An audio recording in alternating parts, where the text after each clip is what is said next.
미 전문 가들 군사위협 제거돼 야친청 한중 전월의 남, 북, 미중, 전선 얼려 올 것. 브루스 베넷 북한의 핵무기 제거, 대규모 병력 감축, 북한 주민에 대한 대미적대 행위 중, 단 등, 이 미국의 충족 요건. 미국과 한국, 북한이 참여하는 한국전쟁 종전선언 가능성이 제기되고 있는 가운데 미국 내 한반도 전문가들은 군사적 위협이 제거되지 않은 종전선언은 무의미하다고 지적했습니다. 진정한 의미의 종전은 비무장지대 병력을 감축하고 북한이 핵무기를 제거해야 가능하며 검증 또한 뒤따르는 긴 과정이라고 설명했습니다. 이조은 기자가 보도합니다. 지난 27일 한국의 문재인 대통령은 북미 정상회담이 성공할 경우 남북미 석자 정상회담을 통해 종전선언이 추진됐으면 좋겠다는 기대를 갖고 있다고 밝혔습니다. 미북 정상회담이 성공적으로 종료될 경우 미국, 한국, 북한 3국이 함께 한국전쟁 종전을 선언하길 바란다는 구상입니다. 앞서 도널드 트럼프 대통령도 지난달 27일 첫 남북 정상회담이 열린 직후 자신의 트위터를 통해 한국전쟁은 끝날 것이라고 밝히기도 했습니다. 이와 관련해 미국 내 한반도 전문가들은 미국과 한국, 북한 3국이 공식적으로 한국전쟁을 끝내는 진정한 의미의 종전을 선언하기 위해선 군사적 측면에서 실질적 내용이 합의돼야 한다고 지적했습니다. 그렇지 않다면 종전선언은 상징적 의미에 지나지 않다는 설명입니다. 게리 세이모 전 백악관 국가안보회의 대량살상무기 조정관은 단순 성명에 불과한 종전선언은 실질적으로 어떤 것도 변화시키지 않을 것이라고 지적했습니다. 녹취 세이모 전 조정관. If it's just a paper declaration that the war is officially over, then it won't make any change at all on the ground. 종이 한 장에 단순히 한국 전쟁이 공식적으로 종결됐다고 명시하는 것은 전쟁의 위협을 실질적으로 제거하지 않는다는 설명입니다. 구체적으로는 한국과 북한에 배치되어 있는 병력을 줄이거나 철수하는 내용이 포함돼야 진정한 의미의 종전선언이라고 지적했습니다. 녹취 세이모 전 조정관. In addition to a piece of paper, there is also some changes on the ground in terms of removing forces.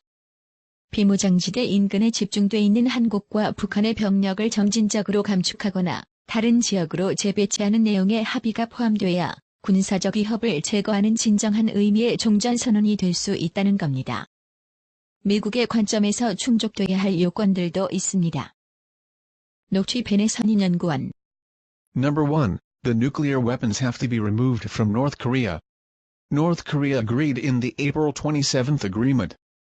브루스 베넷 랜드 연구소 선임연구원은 미국이 종전선언에 참여하기 위해선 첫 번째로 북한의 핵무기가 제거돼야 하고 두 번째로는 북한 병력이 대규모 감축돼야 하는데 여기에는 생화학 무기와 방사능 무기를 완전히 제거하고 재래식 병력도 대규모 감축하는 내용이 포함돼야 한다고 밝혔습니다.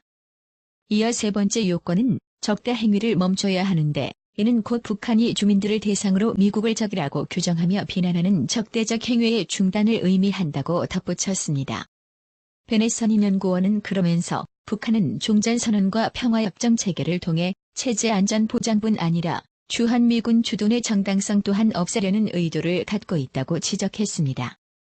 아울러 북한이 미북회담에 앞서 핵 프로그램을 폐기하는 일은 없을 것이기 때문에 미북회담 직후 미국, 한국, 북한이 함께 종전을 선언하는 것은 불가능할 것이라고 내다봤습니다. 병력 감축에 관한 검증 문제도 종전선언이 신속히 이루어질 수 없는 주요 이유로 지적됐습니다. 스콧 스나이더 미국 외교협회 선임연구원은 비무장지대를 진정한 비무장지대로 전환하기 위해선 실제로 병력이 감축 또는 재배치됐는지에 관한 실질 확인 작업이 이루어져야 하는데 이는 매우 긴 과정이라고 지적했습니다. 녹취 스나이더 선임연구원. They are usually in Europe. That was done through a pretty long arms control process. 실례로 과거 유럽의 경우 미국과 당시 소련은 합의와 검증이 오가는 매우 장기간의 군축 과정을 통해 공식적인 종전선언이 이루어졌다는 설명입니다. 이런 맥락에서 남북이 못 박은 종전선언 시기도 문제로 지적됐습니다. 지난달 27일 남북 정상이 합의한 판문점 선언에는 올해 안에 종전을 선언하고 정전협정을 평화협정으로 전환한다고 명시돼 있습니다. 스나이더 선임연구원은 이 대목이 미국을 다급하게 부추기는 측면이 있다고 지적했습니다. 녹취 스나이더 선임연구원. The two Koreas in the Panmunjom Declaration, they stated that they wanted to achieve all of these by the end of this year.